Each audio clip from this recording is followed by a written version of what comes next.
ৰাইজে লগ লাগি কেন্দ্ৰীয়ভাৱে বিহু আয়োজন কৰিছে।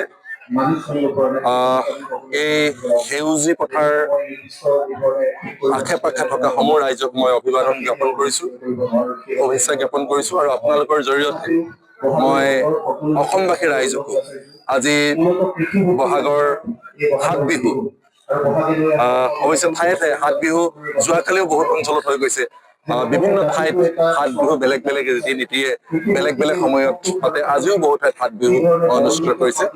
হাট বিহুৰ আপোনালোকৰ জৰিয়তে মই অসমবাসী ৰাইজক শুভেচ্ছা আৰু সেৱা জ্ঞাপন কৰিছো।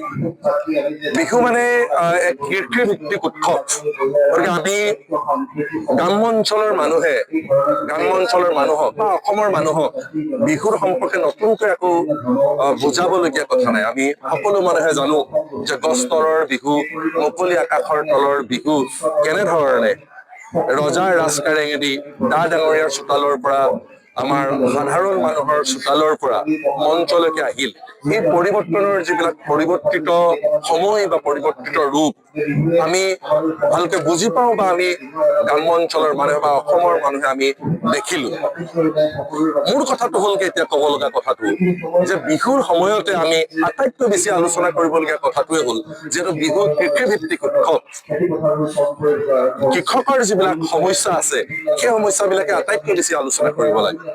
কাৰণ আমি বিহু উদযাপন কৰো, প্ৰকৃত যিসকলে কৃষকে উৎপাদন কৰে সেই উৎপাদন কৰা কৃষকসকলে বিহু উদযাপন কৰিব নোৱাৰে। কাৰণ আজি সাম্প্ৰতিক সময়ত কৃষকৰ কি পানীত হাঁহ নচৰা অৱস্থা, সেই কথা আমি সকলোৱে জানো যে এই উৎসৱৰ বতৰত কৃষকে উৎপাদিত ফচল যেতিয়া বজাৰত বিক্ৰী কৰিবলৈ লৈ যায়, কৃষকে অশেষ কষ্ট কৰি মূৰৰ ঘাম মাটিত পেলাই উৎপাদিত ফচল বজাৰত বিক্ৰীবলৈ লৈ যায়।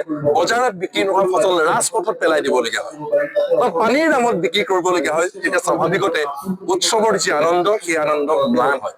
গতিকে এই বিহুতলিৰ পৰাই মই এটা কথা ক'ব খোজো, আমি এই অঞ্চলৰ আশে পাশে যিবিলাক মানুহে বসবাস কৰো, এই মানুহবিলাকে আমি চাহ খেতিৰ লগত জড়িত, আমিও কৃষক।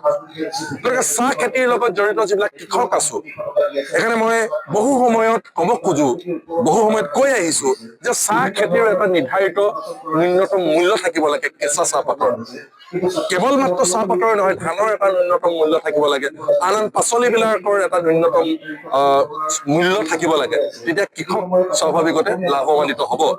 গতিকে কাৰণ কৃষকক আগবঢ়াই লৈ যাব পৰাটোহে আমাৰ বিহু উদযাপন কৰাৰ মূল যিটো বিষয় বা যিটো সফলতা, সেই সফলতা বা মূল যিটো বিষয়, সেই বিষয়টো অন্তৰ্ভুক্ত হ'ব।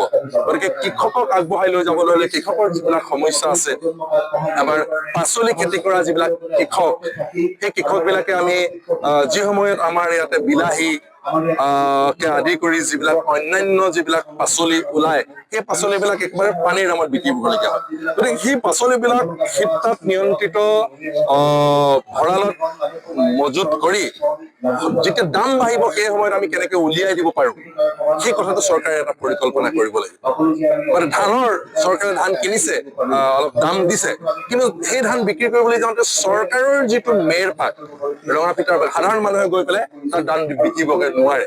এইখিনিও আমি মন কৰিব লাগিব। কাৰণ সকলো প্ৰকাৰে কৃষকৰ যেতিয়ালৈকে উন্নয়ন নহব, তেতিয়ালৈকে এই বিহু পতাৰ যিটো সাৰ্থকতা, সেই সাৰ্থকতা কৰবাত নহয় কৰবাত ৰৈ যাব। সেউজমুখী যুৱ সংঘৰ পুথিভঁৰাল আৰু সেউজী পথাৰ ৰাইজৰ যৌথ উদ্যোগত সেউজী পথাৰ বিহুতলীত দুদিনীয়া কাৰ্যসূচীৰে 19 আৰু 20 এপ্ৰিল তাৰিখে কেন্দ্ৰীয় ৰঙালী বিহুৰ সন্মিলনখন আয়োজন কৰা হৈছিলে।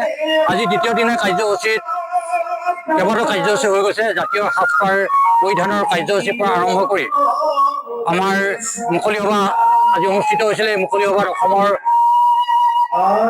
সৰ্ববৃহৎ জাতীয় জনগোষ্ঠী সংগঠন সদৌ অসম ছাত্ৰ সন্থাৰ সন্মানীয় সাধাৰণ সম্পাদক সমীৰণ ফুকন ডাঙৰীয়া, অসম জাতীয়তাবাদী যুৱ ছাত্ৰ পৰিষদৰ কেন্দ্ৰীয় সমিতিৰ সন্মানীয় সভাপতি পলাশ চাংমাই ডাঙৰীয়া, সদৌ টাইহোম ছাত্ৰ সন্থাৰ কেন্দ্ৰীয় সমিতিৰ কাৰ্যকৰী সভাপতি দেৱজিৎ গগৈ ডাঙৰীয়া, টাইহোম যুৱ পৰিষদ অসমৰ কেন্দ্ৰীয় সমিতিৰ সন্মানীয় সভাপতি বিজয় চন্দ্ৰ ৰাজখোৱা ডাঙৰীয়া, সম্পাদক কাৰ্যকৰী সভাপতি ৰুদ্ৰসাগৰ ডাঙৰীয়া আৰু আমাৰ এই সন্মানীয় সভাপতি নবীন হাজৰিকা দেৱৰ পৰিচালনাত আৰু আমাৰ মুখ্য ব্যৱস্থাপক যাৰ ব্যৱস্থাপনাত এই বিহুখন ৰাইজক উপহাৰ দিয়া হৈছে, ৰাইজৰ সহযোগিতা আগবঢ়াইছে, ভূপেন বৰুৱাৰ যৌথভাৱে মুকলি সভা অনুষ্ঠিত হ'ল। আৰু বৰ্তমান আমাৰ দুলীয়াজান সমন্বয় এনআই হুঁচৰি দলক আমি আমন্ত্ৰণ কৰি আনিছিলোঁ প্ৰদৰ্শনীমূলক হুঁচৰি প্ৰদৰ্শন কৰিবৰ কাৰণে প্ৰদৰ্শন কৰিছে। আৰু কিছু সময় পিছতে আমাৰ অসমৰ জনপ্ৰিয় শিল্পী কৃষ্ণমণি চেতিয়াই গীতৰ সহায় আগবঢ়াব। গতিকে আমি গোটেই অনুষ্ঠানখিনি ৰাইজৰ পৰা যিধৰণে সহায়যোগিতা লাভ কৰিলোঁ, যুৱ সংঘ ল'ৰাসকলে অতি অহৰ্নিশে কষ্ট কৰি যিধৰণে সহায় কৰিলে, এই বৃহত্তৰ স্থানীয় ৰাইজ কচুমাৰী ৰাইজে হওক বা সেউজী পথাৰ ৰাইজে হওক যিধৰণে ইজনে সিজনক সহায় কৰি এটা সাফল্যমণ্ডিত অনুষ্ঠানলৈ পৰিণত কৰিলে। গতিকে আমি উদযাপন সমিতিৰ তৰফৰ পৰা আন্তৰিক ধন্যবাদ আৰু কৃতজ্ঞতা জ্ঞাপন কৰাৰ লগে লগে পৰৱৰ্তী যি কাৰ্যসূচী আছে আমাৰ গীতৰ সহায়, এই গীতৰ সহায় যাতে কোনো বিশৃংখলাৰ সৃষ্টি নহয়। যিকোনো খবৰৰ বাবে যোগাযোগ কৰক 7099017330 লগতে 7099017110 নম্বৰত।